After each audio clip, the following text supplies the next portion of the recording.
అందరికీ నమస్తే. Welcome back to KV Bagicha. నేను ఈ స్పైడర్ ప్లాంట్ ఎక్కువగా ఎలా పెంచుకోవాలో చెప్తానండి. ఈ స్పైడర్ ప్లాంట్ నేను నర్సరీలో తీసుకొచ్చాను. దీనికి చుట్టంతా రైమ్స్ చాలా బాగా వచ్చాయి.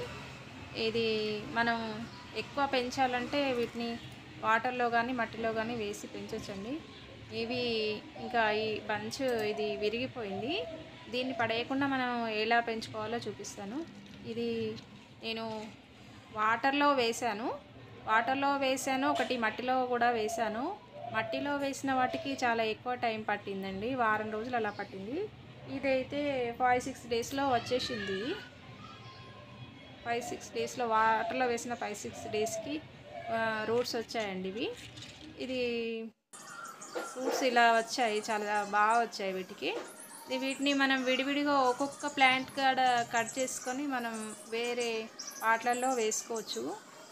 ఈ ప్లాంట్ మనకు ఎయిర్ ప్యూరిఫై కూడా మనం పెంచడానికి అంత ఎక్కువ శ్రమ కూడా ఏమీ ఉండదండి. మనం అలా వాటర్ అలా ఇస్తే సరిపోతుంది. 3-4 డేస్కి అలా ఇచ్చినా సరిపోతుంది. దీనికి ఇలా చిన్న చిన్న విడివిడిగా కట్ చేసుకొని నేను చిన్న బాటిల్స్లలో వేసాను.